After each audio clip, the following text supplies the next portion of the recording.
Because of the stink of the place and because there was so much in the way of rubbish, periodically it was set fire to, and the fires there would burn for several days, if not weeks. Gehenna was the place where the Jerusalem authorities burned the bodies of executed criminals. Over time, the place came to stand for something supernatural, a spiritual fate that would await the wicked at the end of time. Gehenna was the inspiration for the terrors of hell.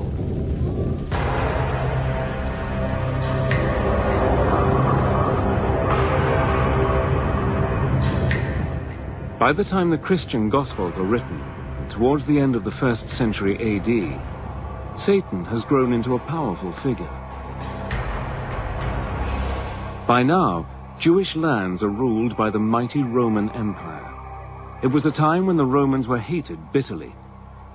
To many Jews and Christians persecuted by Rome, Satan is the evil force behind Caesar's throne. In the New Testament book of Revelation, the writer gives Satan one of his most mysterious names, the Beast, 666. The Beast could refer to the Roman Emperor himself. The author of Revelation says that the beast has a human number and it's 666. Now this has traditionally been seen as a reference to the Emperor Nero, and that's because if you take Nero Caesar in Aramaic and count up the numerical values of those letters, it comes to 666.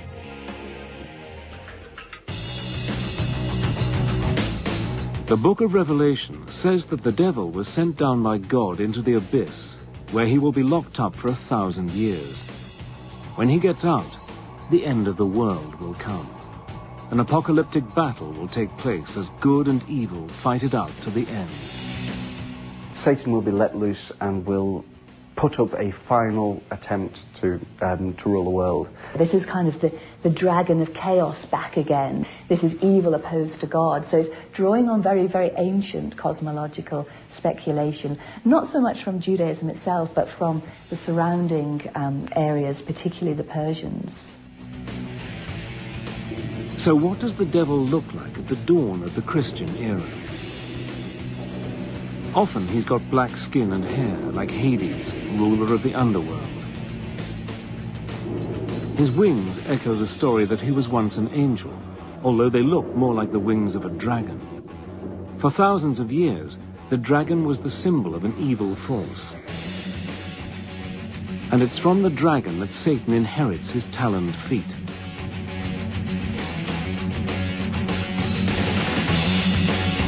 When Satan isn't being a dragon, he's a snake. The serpent, said to have tempted Eve in the Garden of Eden, has long been believed to represent the devil, although the scriptures don't actually say so. In fact, Christian leaders disagree, sometimes violently, about what the devil is like. But one thing they do agree on: he is busy working with and through their enemies.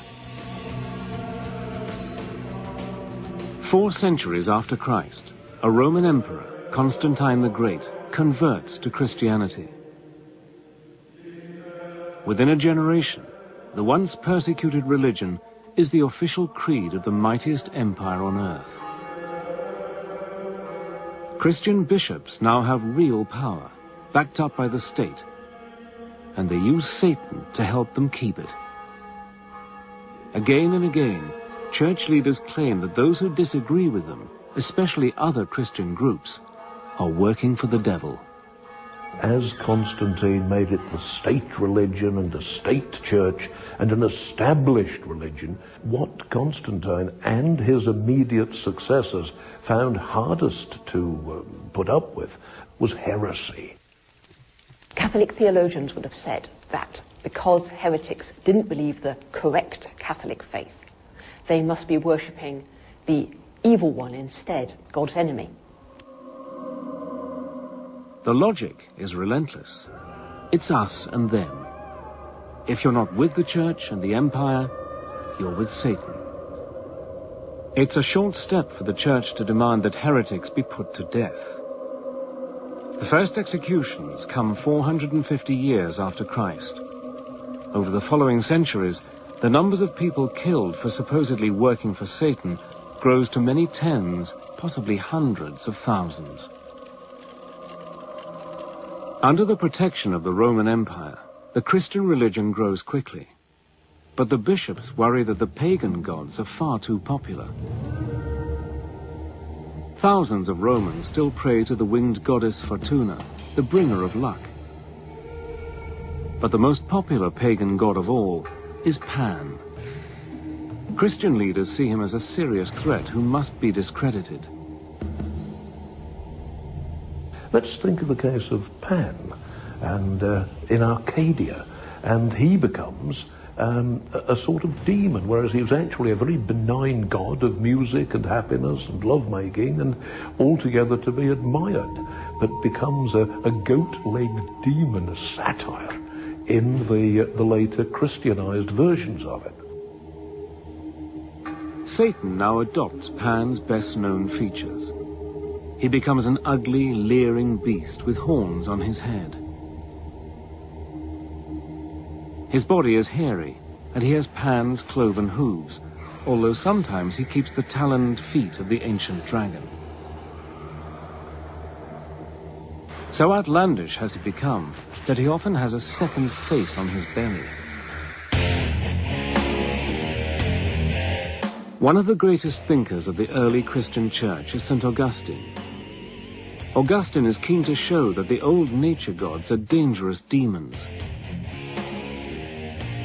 According to Augustine, male demons called incubi appear to women at night and seduce them. Even more disturbing for Augustine, saintly men could be visited in their beds by female demons called succubi and forced to do sinful things against their will. When, during the long dark hours, their frustrated minds produced all sorts of sexual visions and erotic pictures, and they had to expel these from their minds. I thought, well, how on earth could this have come into my pious, celibate mind? It isn't me. This is an entity. This is something downright evil.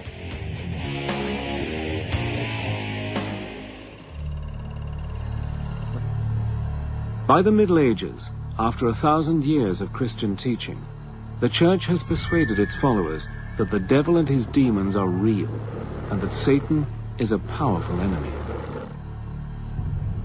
The problem is that some Christians take the idea a lot further than the bishops want. Some branches of Christianity did see the world itself as created not so much by Satan, but by a lesser evil god.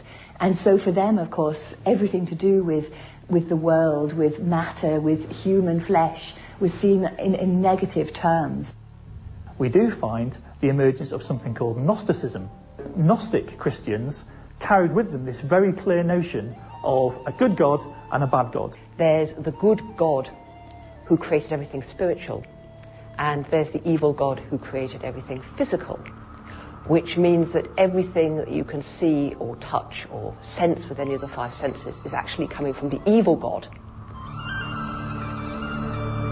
One group which is taking enthusiastically to the Gnostic idea of good and evil is the Cathars of southern France. To the Cathars, all material possessions are evil and belong to the devil. For a church now wealthy and powerful, this is an uncomfortable, even dangerous teaching. The common people loved and admired them, called them les bonhommes, because they were healers.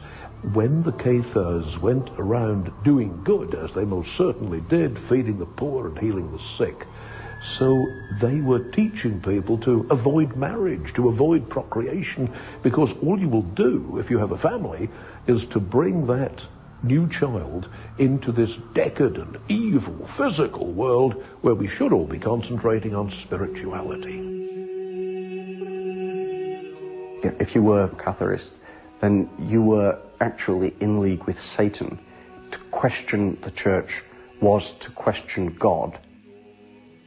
Pope Innocent III announced a crusade against the Cathars. He tried to convert them back to